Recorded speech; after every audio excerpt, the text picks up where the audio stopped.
Welcome to the last breakfast. Please enjoy the video.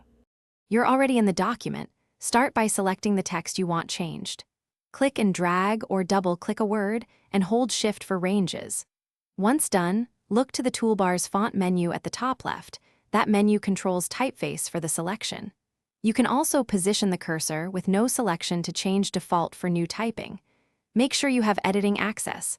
Otherwise, you'll need to request permission before the font tools will respond. Now open the font drop-down and type a font name to jump to it fast. Click to apply. You can adjust size, weight, and style on the same toolbar. Use bold or italic for emphasis and color for contrast. If the font you need isn't listed, choose more fonts to add it. Pick from the catalog and click OK.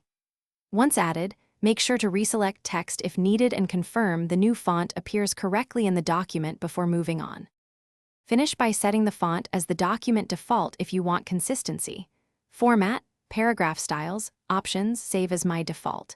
If changes don't display, refresh the page or clear cache. Alternatively, open an incognito window to rule out extension conflicts. Make sure collaborators see the same look by using Google fonts that render universally.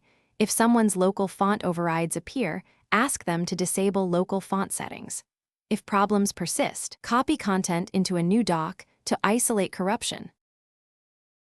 Thanks for watching. If this was helpful, leave a like and consider subscribing. See you next time.